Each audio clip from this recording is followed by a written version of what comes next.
عرض آپ سے یہ ہے، اگر آپ میرے چینل پہ نئے ہیں، ابھی تک آپ نے میرے چینل کو سبسکرائب نہیں کیا تو جلدی سے سبسکرائب کر لیں تاکہ اچھی اچھی سی ویڈیوز جو ہے نا وہ آپ تک پہنچتے رہیں۔ مسالے کچھ ڈال رہی ہوں، اس کے اندر ٹماٹر کاٹ کے ڈال دیے، لہسن ادرک کا پیسٹ ڈال دیا، اور کچھ مزید تھوڑے بہت اسپائسز شامل کروں گی، ہری مرچی شامل کروں گی، تھوڑا سا تیل شامل کروں گی، اور اس کے بعد اس کو جو ہے نا کور کر کے تقریباً 2 گھنٹے تک کے لیے پکنے دوں گی۔ اس کے بعد کا جو رزلٹ ہوگا وہ اسی ویڈیو کے اندر انشاءاللہ آپ کے ساتھ شیئر کروں گی۔ اپنی خاموشی کو جو ہے نا آپ اپنی طاقت میں بدلیں۔ دیکھیں، خاموش رہنا جو ہے نا وہ کمزوری نہیں ہے، لیکن اگر کوئی آپ کو بار بار نظر انداز کر رہا ہے نا تو چیخنا، شکایت کرنا یا اس کے پیچھے بھاگنا یا اس کو پکارنا آپ کو اور بھی زیادہ کمزور دکھاتا ہے۔ تو کوشش کریں کہ اپنے آپ کو جو ہے نا وہ خاموشی سے پیچھے ہٹا لیں، نہ کوئی صفائی دیں، نہ کوئی وضاحت دیں، بس خاموشی سے جو ہے نا وہ خود پر توجہ دیں۔ جب آپ جو ہے نا وہ شور کے بغیر خاموشی سے پیچھے ہٹتے ہیں نا تو دوسرا شخص جو ہے نا وہ خود بخود اس بات کو سوچنے پہ مجبور ہو جاتا ہے کہ اس نے جو ہے نا وہ کیا کھو دیا ہے، اور جو ہے نا اس کو خود بخود اس چیز کا احساس ہوتا ہے کہ بھائی میری جو ہے نا وہ ویلیو جو ہے نا اب اس کی نظروں میں نہیں رہی ہے، البتہ اس انسان نے جو ہے نا میری نظروں میں ویلیو ضرور بنا لی ہے۔ تو اس وجہ سے اپنی ویلیو جو ہے نا آپ نے دوسروں کی نظروں میں خود بنانی ہے، خود کو اتنا نہیں گرانا ہے کہ اگلا بندہ جو ہے نا وہ آپ کو روند کے چلا جائے۔ ایک اور چیز جو آپ کے دل کو بہت زیادہ سکون دے گی وہ یہ ہے کہ ضروری بننے کی خواہش کو نا دل سے نکال دیں۔ اچھا، اکثر ہم اس لیے دکھ میں ڈوب جاتے ہیں نا کہ ہمیں جو ہے نا ہم چاہتے ہیں کہ ہمیں دوسرا جو ہے نا وہ بہت زیادہ اہمیت دے، بہت اہم سمجھے، لیکن حقیقت یہ ہے کہ اگر کوئی آپ کی قدر نہیں نہ کرتا تو بار بار خود کو ضروری ثابت کرنا صرف اور صرف آپ کو تھکاتا ہے۔ ایک اور چیز جو یہاں پہ آپ کے ساتھ ایک پوائنٹ جو شیئر کروں گی وہ یہ ہے کہ بدلہ لینے کی کوشش نہ کریں بلکہ خود کو بہتر بنائیں۔ کبھی کسی کو اگنور کرنے کا جواب اگنور کرنے سے دینا وقتی طور پر تو آپ کو جو ہے نا وہ سکون دے سکتا ہے، لیکن اصل وقار تب ہے جب آپ بدلہ لینے کے بجائے نا خود کو بلند کر لیں۔ اس شخص کی بجائے اپنی ترقی، اپنی کیریئر، اپنی شخصیت پر توجہ دیں، اور اس طرح سے توجہ دیں کہ لوگ جو ہے نا وہ آپ کی قدر کرنے پہ، آپ کی عزت کرنے پہ، آپ کو ایک مقام دینے پہ خود بخود مجبور ہو جائیں۔ کہتے ہیں نا کہ تم خاموشی سے کامیاب ہو جاؤ اور وہ خود شور مچانے لگے کہ تم بدل گئے ہو، یعنی آپ جو ہے نا وہ اپنا رویہ کچھ اس طرح سے رکھیں، اپنے آپ کو کچھ اس طرح سے بدلیں، اپنی شخصیت کو کچھ اس طریقے سے نکھاریں کہ اگلا بندہ یہ بات آپ کو کہنے پہ مجبور ہو جائے کہ تم بدل گئے ہو۔ یعنی اگلے بندے کے بدلنے کو آپ اتنا زیادہ سر پہ سوار نہ کریں، خود کو بدلیں۔ دیکھیں، جب آپ کسی مقام پہ ہوتے ہیں نا تو لوگ آٹومیٹیکلی آپ کے پیچھے آتے ہیں، ٹھیک ہے؟ جب آپ کے پاس پیسہ ہوتا ہے، یہ ایک دنیاوی بات ہے، لیکن جو ہے نا یہ حقیقت ہے کہ جب آپ کے پاس پیسہ ہوتا ہے نا تو لوگ آٹومیٹیکلی آپ کی عزت کرتے ہیں۔ جب آپ کے پاس ایک مقام ہوتا ہے نا تو لوگ آٹومیٹیکلی آپ کے پیچھے آتے ہیں۔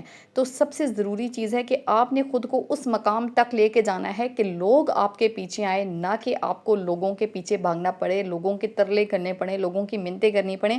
تو سب سے چیز ضروری جو ہے نا وہ یہ ہے کہ اپنے آپ کو کسی مقام تک لے کے آئیں تاکہ لوگ آپ کے پیچھے آئیں، نہ کہ آپ لوگوں کے پیچھے بھاگیں۔ اچھا، یہاں پہ جو ہے نا مٹی کی ہانڈی میں اپنے سارے اسپائسز اور پانی شانی ڈالنے کے بعد نا میں آٹا لگا رہی ہوں اس طریقے سے، اور اس کو جو ہے نا میں اچھے طریقے سے بند کر دوں گی۔ جب اس کو بند کر دوں گی نا تو یہ ایک پریشر کوکر کا کام دیتی ہے جو کہ گوشت کو جو ہے نا وہ بڑے مزے سے گلاتی ہے، اور یہ اتنا کوئی ٹینڈر پک کے تیار ہوتا ہے گوشت اس طریقے سے اگر آپ بنائیں تو۔ مٹی کی ہانڈی کو اس طریقے سے میں نے اوپر سے کور کر دیا، اب یہ بالکل چپک جائے گا اس کے ساتھ، اور آٹا جو ہے نا وہ بالکل خشک ہو جائے گا، اور پھر جب مجھے اس میں سے گوشت کو نکالنا ہوگا تو میں ایک چھری کی مدد سے اس کو کاٹ کر جو ہے نا کھول کے نکال لوں گی، اور بالکل اس طریقے سے آپ نے بند کرنا ہے اس کو کہ اس کے اندر سے نا بالکل بھی ہوا یا جو ایک اس کے اندر جو ایک پریشر بنا ہوا ہوتا ہے نا گوشت کو گلانے کے لیے وہ باہر نہ نکلے۔ تو بس اس طریقے سے جو ہے نا میں نے بند کر دیا، اور یہ میں نے تقریباً جو ہے نا 2 گھنٹے کے لیے 2.5 گھنٹے کے لیے رکھ دیا، اور اس کو میں بھول گئی، اور پھر میں فاطمہ کے ساتھ جو ہے نا باہر چلی گئی تھی کیونکہ اس نے جو ہے نا وہ اپنے پینٹس کے لیے 1-2 چیزیں لینی تھی، تو میں اس کو جو ہے نا لے کر شاپ پہ چلی گئی تھی، اور سکون سے جو ہے نا میں نے فلیم وغیرہ جو ہے نا اس کا لو کر دیا تھا کہ لو فلیم پہ جو ہانڈی آپ کی بنتی ہے نا مٹی کی ہانڈی میں جو آپ کا سالن بنتا ہے وہ بہت ہی زیادہ ٹیسٹی بنتا ہے۔ یعنی اس کو رکھنے کے بعد میں بالکل بے فکر ہو گئی تھی کیونکہ اس کو ٹائم جو ہے نا وہ گلنے میں لگ جانا تھا کافی، تو میں نے کہا چلے جا کے نا فاطمہ کے لیے 1-2 چیزیں جو ہے نا وہ اتنے میں باہر سے لے آتی ہوں۔ ایک لاسٹ پوائنٹ جو میں آپ کے ساتھ اس ویڈیو میں شیئر کروں گی وہ یہ ہے کہ تعلق کے نوا مقام کو پہچانیں، زبردستی کے رشتے نہ بنائیں، کیونکہ زبردستی کے رشتے جو ہے نا وہ کبھی بھی نبھائے نہیں جا سکتے ہیں۔ کبھی کبھی ہم اس دروازے کو مسلسل جو ہے نا وہ کھٹکھٹا رہے ہوتے ہیں جو آپ کے لیے ہمیشہ کے لیے جو ہے نا وہ بند ہو چکا ہوتا ہے۔ کوشش کرتے کرتے ہم خود بھی بہت زیادہ تھک جاتے ہیں، اور ہم جو ہے نا وہ ایک قسم کا مایوس بھی بہت زیادہ ہو جاتے ہیں، ہمارا دل بے سکون بھی بہت زیادہ ہو جاتا ہے، لیکن حاصل ہمیں اس کا کچھ بھی نہیں ہوتا۔ اپنے دل کو سمجھائیں کہ اگر کوئی شخص بار بار نظر انداز برداشت کر رہا ہے نا تو شاید اس کی زندگی میں آپ کے لیے وہ جگہ ہی نہیں بچی جس کی آپ جو ہے نا تلاش میں. یہ جان لینا اور مان لینا اور آگے بڑھ جانا نا یہی اصل مضبوطی ہے کہ آپ اس حقیقت کو وقت پہ پہچان جائیں، نہ کہ وہ کہتے ہیں نا کہ ایسی سڑک پہ بھاگے جہاں پہ جو ہے نا وہ آپ کو حاصل کچھ بھی نہ ہو. تو اس وجہ سے بار بار جو ہے نا ایک ہی دروازے کو کھٹکاتے رہنا کہ آپ جو ہے نا مجھے موقع دیں، ایک ٹائم دیں، جو ہے نا وہ کچھ ٹائم دے کے دیکھ لیں، کچھ جو ہے نا وہ مطلب اس طرح سے آپ منتیں ترلے کر نا کسی بھی رشتے کو نا لمبے ٹائم تک کے لیے نہیں نبھا سکتے ہیں. تو کوشش کریں کہ جو ہے نا وہ اپنے دل کو سمجھائیں اور اپنے دل کو اتنا مضبوط کر لیں کہ لوگوں کے ایسے منفی رویے سے آپ کو بالکل فرق پڑے ہی نہیں. ٹھیک ہے. دیکھیں ہم اپنی ذات کو جو ہے نا وہ اتنا زیادہ کئی مرتبہ رشتوں کے آگے گرا دیتے ہیں نا تو کہ ہمیں جو ہے نا وہ جتنا مرضی گرے رہے ہیں، بے شک ساری زندگی ان کے قدموں میں گر کے ہی گزار دینا، لیکن اس کا حاصل آپ کو کچھ بھی نہیں ہوتا ہے. تو ایسی زندگی کو جینے سے بہتر ہے نا کہ آپ اس غلامی کی زندگی کو جو ہے نا وہ ختم کریں اور اپنے لیے سٹینڈ لیں. دیکھیں سٹینڈ لینا جو ہے نا وہ سب سے زیادہ ضروری ہے. ہماری زندگی ہمیں اللہ نے جو ہے نا وہ ایک بہت ہی زیادہ قیمتی تحفہ دیا ہے. ٹھیک ہے. اس کو ہم لوگوں کے منفی رویوں میں کھب کر پریشان ہو کر رو دھو کر ضائع نہیں کر سکتے ہیں. اپنی زندگی کو ہم نے خوبصورت خود ہی بنانا ہے، لوگ ہمیں آ کر اس کی جو ہے نا وہ خوبصورتی نہیں دے سکتے ہیں. یہاں پہ جناب میں جب 2 گھنٹے کے بعد واپس آئی تو دیکھا کہ اس کو کھولا تو میں نے دیکھا کہ یار میں نے اس میں پانی تو بہت زیادہ شامل کر دیا. پھر میں نے کیا کیا کہ اس میں جو ہے نا وہ آنچ تھوڑی دیر کھول دی اور اس میں جو پانی ہے نا اس کو خشک ہونے دیا اور اس میں چمچ چلایا اور گوشت جو ہے نا میرا بہت ہی اچھے طریقے سے یہاں پہ گل چکا تھا. یہ تھا دمبے کا گوشت. ٹھیک ہے جی. اور آپ کو پتہ ہے کہ اس کی کڑھائی جو ہے نا وہ بہت مزے کی بنتی ہے، شنواری وغیرہ بہت مزے کا بنتا ہے. انشاءاللہ مزید آنے والی ویڈیوز کے اندر اچھی سی مزیدار سی ریسیپیز بھی آپ کے ساتھ شیئر کروں گی. لیکن آتے ہیں واپس اپنے ٹاپک کی طرف. خوش رہنے کی نا کوشش نہیں کرنی ہے، خوش رہنا ہے. ٹھیک ہے. دیکھیں اگر کوئی آپ کو اگنور کر رہا ہے نا تو دل میں نا ایک عجیب سی خالی جگہ بن جاتی ہے. اسے بھرنے کا بہترین طریقہ کیا ہے کہ اپنی خوشی کا ذریعہ خود بنیں. دوسروں میں خوشی تلاش نہ کریں، اپنے آپ کو ذریعہ بنائیں اپنی خوشی کا. اپنے ان رشتوں کو ذریعہ بنائیں اپنی خوشی کا جو آپ کی زندگی میں موجود ہیں اور آپ کے لیے ایک بلیسنگ ہیں. آپ ایسے لوگوں کو وقت دینا شروع کر دیتے ہیں نا جو آپ کی زندگی میں بلیسنگ ہے، جن کے ساتھ آپ جو ہے نا وہ یہ کہتے ہیں نا وہ جو آپ کی زندگی میں جو ایک خالی جگہ جو ہے نا ان کو پر کر دیتے ہیں. تو ایسے لوگ جو ہے نا جو آپ کو اگنور کر رہے ہوتے ہیں وہ اس چیز کو بہت زیادہ محسوس کرتے ہیں اور وہ اس چیز کا اثر جو ہے نا وہ یقیناً الٹ لینے لگ پڑتے ہیں کہ ان کو لگتا ہے کہ شاید اب میری جو جگہ تھی نا وہ اس نے فلاں رشتے کو دے دیا ہے یا فلاں کو دے دی ہے، اب میری قدر نہیں رہی. یعنی وہ کہتے ہیں نا کہ ان کو ناکوں چنے چبوانا.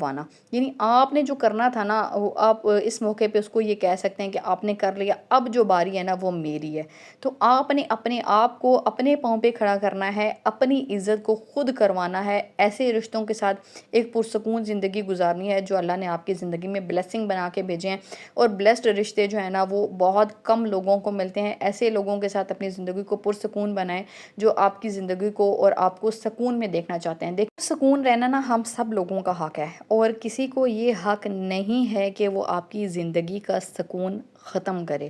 اور جو رشتے آپ کی زندگی میں سے سکون کو ختم کرتے ہیں نا یقین جانیں کہ ان رشتوں کو جب آپ نے ختم کرنا ہے تو آپ کی زندگی بہت ہی زیادہ بلیسڈ ہو جائے گی. ایسے رشتوں کو ختم کر دیں جو آپ کے پاؤں کی زنجیر ہیں. ایسے رشتوں کو ختم کر دیں جو آپ کے لیے ذہنی بے سکونی کا باعث بنتے ہیں. ایسے رشتوں کے آگے جانا چھوڑ دیں جن سے آپ کو احساس کمتری، احساس ندامت، احساس شرمندگی ہوتی ہے. ایسے لوگوں میں اٹھے بیٹھیں جن میں آپ بیٹھ کر وقار محسوس کرتے ہیں، عزت محسوس کرتے ہیں اور سکون محسوس کرتے ہیں. آج کی ویڈیو یہیں تک تھی. امید کرتی ہوں کہ آج کی ویڈیو آپ کو پسند آئی ہوگی اور پسند آئی ہو تو لائک، کمنٹ اور شیئر آپ نے ضرور کرنی ہے. اور چینل پہ کافی سارے لوگ یعنی 85% لوگ ابھی تک میرے چینل کو بغیر سبسکرائب کیے دیکھ رہے ہیں. تو آپ سب میرے لیے جو سبسکرائبر ہیں، ایک سبسکرائبر بہت زیادہ قیمتی ہے. تو آپ سب میرے لیے قابل عزت ہیں، قابل وقار ہیں. تو آپ کا ایک سبسکرائب کر دینا میرے لیے بہت ہی زیادہ جو ہے نا وہ میننگ فل ہوگا. یہاں پہ میں اپنے جو مٹن کی جو میں نے بنائی تھی اپنے وہ اس کو سالن کو جو ہے نا وہ ڈش آؤٹ کر رہی ہوں اور مٹی کی پلیٹ کے اندر کر رہی ہوں. ڈنر کے لیے مزیدار سا سالن جو ہے نا بن کے تیار ہو چکا ہے. تو جناب امید کرتی ہوں آج کی ویڈیو آپ کو پسند آئی ہوگی. ملتے ہیں آپ کے ساتھ نیکسٹ ویڈیو میں، نیکسٹ ولاگ میں. اور ہاں اچھا ویڈیو کے اینڈ پہ نا میں آپ کو بڑی زبردستی چیز دکھا رہی ہوں. یہ افغانی روٹی اور اس کا سائز آپ چیک کریں. تو بہرحال جناب آج کی جو ہے نا وہ ویڈیو یہیں تک تھی. اب میں کھاتی ہوں اپنا ڈنر. ملتے ہیں آپ کے ساتھ نیکسٹ ویڈیو میں. اپنا بہت سارا خیال رکھیے گا، مجھے اپنی دعا میں یاد رکھیے گا. اللہ حافظ.